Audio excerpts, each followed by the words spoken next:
갈라디아서는 바울이 갈라디아 지방에 세운 교회들이 거짓 교사들의 전하는 다른 복음에 현혹되는 그 위기 속에 기록된 서신입니다.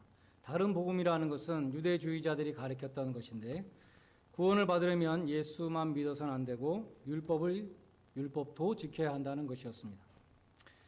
그들이 지켜야 된다고 하는 율법, 너네 이방인들도 구원받으려면 우리 유대인처럼 지켜야 된다고 하는 그 율법은 십계명 같은 도덕법이 아니라 할례와 같은 제의법, 세리모니얼 로였습니다. 대표적으로 예를 들어 보면 레위기에 보면은 어떠한 음식들은 정결하고 어떠한 음식들은 불결하고 이러한 클린 로들이 있습니다. 정결법.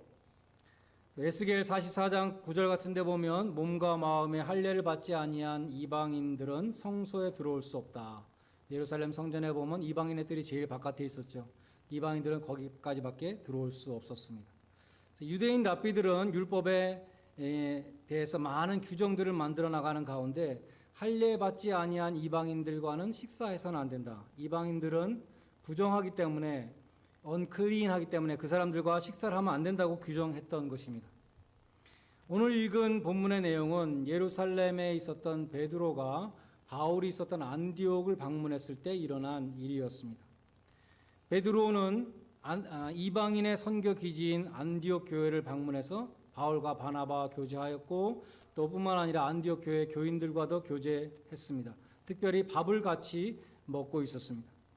그러다가 예루살렘에서 사도 야고보가 보낸 할례자들이 왔다는 소식을 듣고 마치 암행어사라도 출두한 것처럼 황망히 그 자리를 떠났다는 것입니다. 이방인들과 식사를 하지 않은 것처럼 위선을 행한 것입니다. 베드로와 함께 왔던 유대인들도 자리를 함께 떴고, 심지어 바울의 동역자였던 바나바까지 그들의 위선에 유혹되었다. 그렇게 기록되어 있습니다. 그래서 바울이 베드로를 면전에서 여러 사람들이 보는 앞에서 공개적으로 책망했다는 것입니다. 책망한 내용은 14절인데 한마디로 복음의 진리를 따라 바로 행하지 않았다는 것입니다. 복음의 진리에서 벗어난 행동을 했다는 것입니다. 하나님은 예전에 베드로에게 이방인이 부정하지 않다, 이방인들은 부정하지 않다는 것을 직접 보여주신 적이 있었습니다. 사도행전 10장과 11장에 나오는데 하나님이 베드로에게 환상을 보여주셔서 하늘로부터 내려오는 보자기 속에 쌓여있는 부정한 짐승들을 잡아먹으라고 말씀하셨습니다. 베드로가 볼 때 부정한 것들이었습니다. 성경에 먹지 말라고 한 것들이었습니다. 그런데 베드로가 그런 부정한 것을 내가 먹을 수 없다고 대답했을 때 하나님이 이렇게 중요한 말씀하셨습니다. 내가 깨끗하게 한 것을 내가 속되다 하지 말라. 내가 클린하다고 한 것을 네가 언클린하다고 말하지 말라. 이렇게 말씀하셨습니다. 베드로는 그 환상과 말씀의 뜻을 나중에 고넬료라고 하는 이방인 백부장의 집에 가서 깨닫게 됩니다. 베드로가 복음을 전했을 때 이방인들에게 성령이 임했습니다. 그래서 방언을 했습니다. 베드로는 그때 그 환상과 그 말씀이 이런 뜻이구나, 하나님께서 다 받으시고 그들을 부정하다고 하시지 않는 것이구나, 그것을 깨닫고 그들에게 세례를 주고 그들을 교회 일원으로 받아들이게 되었습니다. 그런데 그 모든 일을 마치고 돌아왔을 때, 예루살렘에 돌아왔을 때 예루살렘의 할례자들이 베드로가 무할례자의 집에 가서 함께 먹었다, 그것을 비난했다고 되어 있습니다. 오늘 본문 12절에도 보면 베드로가 예루살렘에서 온 할례자들을 두려워해서 물러갔다 그랬는데 그 힐난이 두려워서 무할례자들과 함께 식사를 했다는 그 비난이 두려워서 자리를 떴던 것입니다. 11절에 보면 바울은 베드로를 면책했다, 면전에서 책망했습니다. 14절에 보면 바울은 모든 자 앞에서 공개적으로 바울의 잘못을 지적했습니다. 우리는 바울이 좀 지나쳤다고 생각할 수도 있습니다. 뒤에서 조용히 권면할 수 있었을 텐데 바울이 너무한 건 아니냐. 어떤 사람은 바울과 베드로가 헤게모니, 라이벌 그런 의식이 있었는데 이번 기회에 약점을 잡고 제압하려고 한 것이다. 그렇게 보는 사람들도 있습니다. 그러나 바울이 그처럼 공개적으로 책망한 것은 베드로의 행위가 복음의 진리에 어긋나는 것이기 때문이었다고 말씀합니다. 다른 것이라면 몰라도 복음의 진리와는 타협할 수 없다는 것입니다. 유대인이 이방인과 식사하기를 거부하며 이방인을 차별하는 것은 복음의 진리에 벗어나는 행동이라는 것입니다. 하나님은 이방인이나 유대인이나 차별하지 않으시고 예수를 믿는 모든 자들을 똑같이 구원해 주십니다. 그것이 복음이고 복음의 진리인데, 하나님이 그처럼 유대인들과 똑같이 받으시는 이방인을 부정하게 여기는 것은 복음의 진리를 정면으로 부인하는 것이기 때문에 바울은 공개적으로 베드로의 잘못을 지적했던 것입니다. 복음의 진리라는 것은 16절에서 말씀하는 이신칭의 믿음으로 의롭게 된다는 것입니다. 율법의 행위로 우리가 의롭게 되는 것이 아니라 예수 그리스도를 믿음으로 우리가 의롭게 된다는 이것이 바로 복음이고, 그 복음에는 차별이 없다는 것이 복음의 진리인 것입니다. 15절로 17절까지 주어를 보면 우리라는 주어로 되어 있는데 바울과 베드로를 가리키는 것입니다. 바울이 베드로에게 말하고 있다고도 볼 수 있습니다. 우리가 본래 유대인이었지만 우리는 이방 죄인이 아니었다 그랬습니다. 그런데 우리가 율법의 행위로는 의롭다함을 받지 못하고 오직 예수를 믿음으로 의롭다함을 받는다는 것을 깨닫고 우리가 예수를 믿게 된 것이 아니냐. 그리고 너도 그 복음의 진리를 아는 사람으로서 하나님이 깨끗하고 이미 선언하신, 의롭다고 선언하신 이방인들과 함께 식사를 잘 하고 있다가 예루살렘에서 할례자들이 왔다고 하니까 후다닥 자리를 떠나는 그러한 외식을 행함으로 너는 복음의 진리로부터 벗어나게 되었다. 이방인은 할례를 안 받았으니까 식사를 같이 하면 안 된다는 그러한 부정한 사람으로 취급하는 것은 복음의 진리를 떠난 것이라고 그렇게 책망한 것입니다. 팀 켈러 목사님은 이 말씀을 현대 교회에 이렇게 적용했습니다. 교회 안에는 여러 종류의 신자들이 있다. 그런데 같은 신자들이면서도 나와 문화적으로 다른 사람들에 대해서 우리는 불편해한다. 자리를 박차고 나온 베드로처럼 행동하지는 않지만 우리는 매우 세련된 매너로 그들을 차별한다. 우리는 그들과 옆자리에 앉아서 경건하게 예배를 드리지만 같이 밥을 먹지는 않는다. 밥을 같이 먹는다는 것은 성도의 교제를 나누는 것을 의미한다. 밥을 같이 안 먹는다는 것은 그들과 소셜라이즈 하지 않는 것이다. 그들과 삶을 나누고 집을 개방하고 음식을 나누는 교제를 하지 않는 것이다. 우리는 그들과 공식적인 관계를 유지하고 교회 공식 모임에서만 본다. 이런 종류의 모든 행위들이 바로 복음을 따르지 않는 행동들이다. 복음은 우리 모두가 그리스도 밖에서 부정한 존재들이었지만 그리스도 안에서 모두 정하게 되었다고 말씀하기 때문이다. 이렇게 적용했습니다. 예일 대학에서 기독교 윤리를 가르쳤던 유명한 헨리 리차드 니버 교수가 하버드에서 졸업하면서 받은 박사학위 논문이 제목이 있는데 교파주의의 사회적인 기원입니다. The Social Sources of Denominationalism. 그는 장로교, 감리교, 친례교 같은 미국의 기독교 교단들의 디모그래피를 분석했습니다. 그 사람들의 출신 성분이나 그 사람들의 공부한 것을 어디까지 공부했는가, 돈을 얼마나 많이 벌고 있는가, 이러한 사회적 계층을 분석했습니다. 우리가 아는 대로 흑인이 가는 교회, 백인이 가는 교회가 따로 있는 것은 우리가 다 보는 것이죠. 그런데 눈에 안 보이게 배운 사람이 많이 가는 교단이 따로 있고 부자들이 많이 가는 교단이 따로 있다는 것입니다. 중상층이 많은 교단, 서민들이 많은 교단, 진보적인 사람들이 가는 교단과 보수적인 사람들이 가는 교단 등이 모두 다르다는 것입니다. 그래서 한마디로 끼리끼리 모여서 신앙생활을 한다는 것입니다. 이것은 인간의 추악한 죄성을 적나라하게 보여주는 현상이다. 그렇게 결론 지었습니다. 교회가 전하고 있는 이 복음, 하나님은 모든 사람들을 다 평등하게 받으신다는 복음의 진리와 정반대되는 행동들을 교회가 스스로 하고 있다는 것입니다. 우리들도 베드로처럼 복음의 진리에서 벗어난 행동을 하고 있지는 않은가 돌아볼 수 있기를 바랍니다. 갈라디아서의 핵심 단어가 칭의인데 이 칭의가 바로 이 베드로의 그러한 비복음적인 위선을 책망하는 가운데 등장했습니다. 16절과 17절에 justified라는 단어가 3번 나왔고 21절에 justification이라는 명사가 나왔습니다. 그래서 중에 특별히 16절이 예수 그리스도를 믿음으로 의롭다함을 받는다는 이 이신칭의의 교리를 요약해서 말씀하고 있습니다.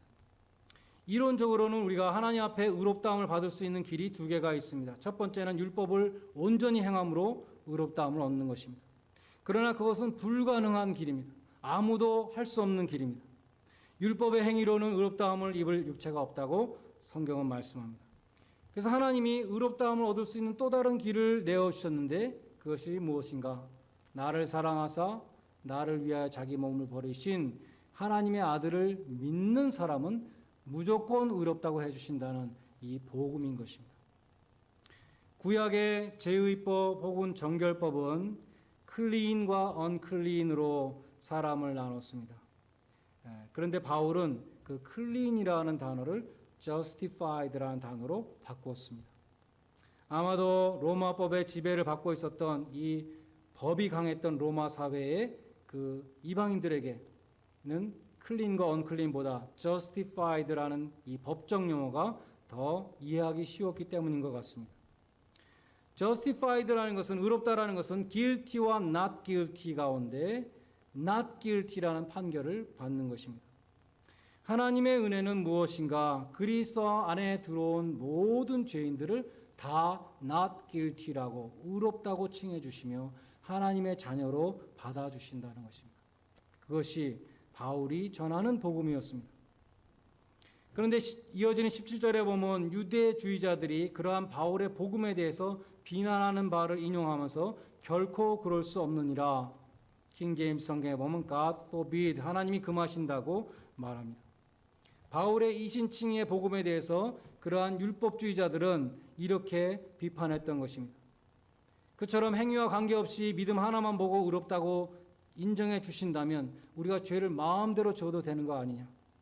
우리가 죄를 마음대로 짓고 막 살아도 된다는 이야기냐? 아무리 큰 죄를 지어도 예수만 믿으면 의롭다고 최후의 심판에서 판정을 받는다면 그리스도는 죄를 조장하는 자가 아니냐? 그리스도는 죄의 에이전트가 아니냐? 그러한 혼란인 것입니다. 여기에 대해 바울은 간단히 결코 그럴 수 없느니라 라고 대답했습니다. 로마서 6장 2절에도 동일한 혼란에 대해서 그럴 수 없느니라, 죄에 대하여 죽은 우리가 어찌 그 가운데 더 살리오 라고 대답합니다. 논리적으로는 그럴 수 있을지 몰라도 정말 그리스도 안에서 거듭난 사람이 마음대로 죄를 짓고 사는 사람이 되겠는가 하는 것입니다. 그리스도와 연합된 자는 그의 죽으심과 합하여 죄에 대하여 죽고 하나님께 대해서 다시 산 새 사람이 되었는데 죄를 마음대로 짓는 사람이 되겠느냐 하는 것입니다. 주님의 십자가가 나의 죄를 위한 십자가였다는 것을 믿고 고백하는 그 순간에 우리의 옛사람은 죽고 하나님을 향해 살아있는 새 사람으로 우리가 부활합니다. 주 안에서 새 생활을 시작하는 것인데 어떻게 마음대로 죄를 짓는 사람이 되겠는가 하는 것입니다. 그러므로 예수를 믿게 되면 마음대로 죄를 짓고 사는 사람이 된다는 것은 어불성설이라는 것입니다. 그럴 수 없느니라. 진정으로 거듭난 사람은 그렇게 살 수가 없다는 것입니다. 18절은 이어집니다. 그러면 내가 만일 구원을 얻기 위해서 율법을 지켜야 된다는 율법주의로 만약에 되돌아간다면 나는 범법자가 되고 만다고 말하는 것입니다. 예수님이 십자가에서 다 허무신 것을 내가 다시 세우는 사람이 되는 것은 그리스도의 십자가를 헛되게 하는 죄를 짓는 것입니다. 뿐만 아니라 다시 내가 율법을 기준으로 하나님 앞에 심판받는다면 나에게는 또다시 guilty라고 하는 판정밖에 나올 것이 없다는 것입니다. 이어지는 19절에서 바울은 그러므로 내가 율법을 향하여 죽었다고 말씀합니다. 나는 구원을 얻는 길로서의 그 율법의 의를 더 이상 추구하지 않는다는 것입니다. 나는 자기 의를 온전히 버렸다는 것입니다. 그리고 율법은 또한 나를 더 이상 범법자로 죄인이라고 정죄할 수 없으니 예수 그리스도께서 나를 위하여 십자가에 죽으심으로 나의 죄값을 다 치르셨기 때문이라고 말하는 것입니다. 예수의 십자가의 공로로 나는 율법이 판결하는 죄와 죄의 값인 사망으로부터 해방되었다. 그러므로 나는 율법을 향하여 죽었다라고 선언하는 것입니다. 마지막으로 20절은 십자가에서 옛사람이 죽은 사람의 그 삶을 내 안에 계신 그리스도가 사는 것이다. 이제 더 이상 내가 사는 것이 아니라 내 안에 계신 그리스도께서 사는 것이다. 이렇게 말씀합니다. 찰스 스윈돌 목사님이 피아노 연주를 예로 들어서 설명을 했습니다. 스윈돌 목사님의 글을 인용합니다. 여러분이 아는 대로 저는 피아노로 칠 수 있는 레파토리가 딱 하나밖에 없는데 젓가락 행진곡입니다. 젓가락 행진곡 여러분 아시죠? 따따따따따따따따 계속 치는. 누군가 피아노를 열고 젓가락 행진곡을 치면 그 소리를 듣는 사람들의 눈살이 찡그리게 됩니다. 하루 종일 그 듣기 싫은 소리가 귓전에서 맴도는 것입니다. 그런데 어떤 피아노 연주의 대가가 나를 통해서 연주를 하는 일이 일어난다고 상상해 보십시오. 블라디미르 호로비츠나 반 클라이번 같은 위대한 피아니스트들이 나의 뻣뻣한 손을 통해서 그들의 천재적인 음악성을 발휘하게 된다면 내가 할 일은 무엇일까요? 나의 의지와 노력을 내려놓고 나를 통해서 연주하는 그 대가가 마음껏 연주하도록 놓아두는 것입니다.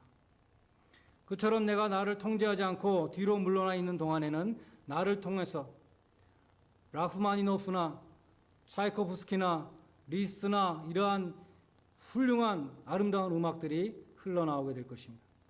그러나 내가 피아노를 연주하려고 하는 그 순간 다시금 모든 사람의 눈살을 찌푸리게 하는 젓가락 연주곡이 또다시 나오게 되는 것입니다. 이것은 기독교인의 신앙생활의 기본적인 원리를 보여줍니다. 예수 그리스도께서 내 안에 계셔서 성령의 내주하시는 능력으로 역사하신다는 것이 얼마나 엄청난 일입니까?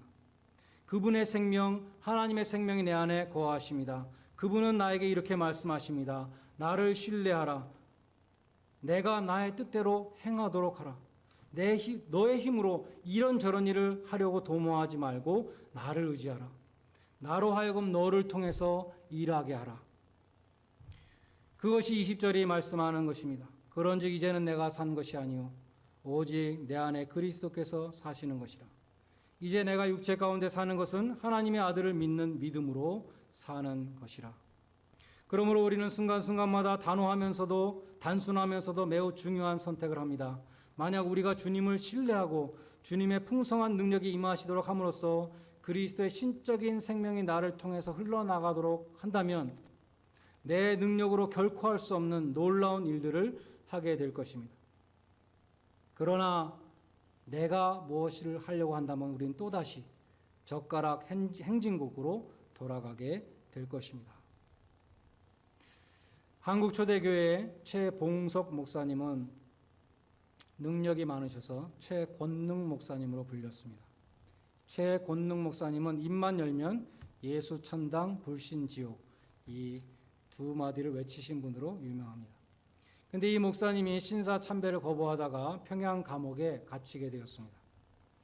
목사님이 아무 말도 하지 않고 수사에 협조하지 않으니까 일본 형사들이 고문을 하고 매를 치는데 맞을 때마다 목사님은 예수라는 말을 내뱉었다고 합니다. 이리 때려도 예수, 저리 때려도 예수, 계속 예수라는 말만 하니까 형사들이 너는 예수라는 말밖에 할 말이 없느냐? 그러니까 이 목사님이 대답하시기를 내 속에는 예수로 가득 차 있기 때문에 아무리 때려도 나한테는 예수라는 말밖에 답할 것이 없다. 그렇게 말했다는 것입니다. 여러분들도 그처럼 주님이 여러분 속에 계십니까? 그렇다면 나를 드러내려고 하는 것이 아니라 여러분 안에 계신 주님이 여러분을 통해서 역사하시도록 축복의 통로가 되시기를 바랍니다. 나를 위하여 자기 몸을 버리신 하나님의 아들을 믿는 믿음 안에서 복음의 진리와 일치되는 빛된 삶을 통해서 하나님의 영광을 드러내시는 복된 성도들이 다 되시기를 주님의 이름으로 간절히 축원드립니다. 기도하겠습니다.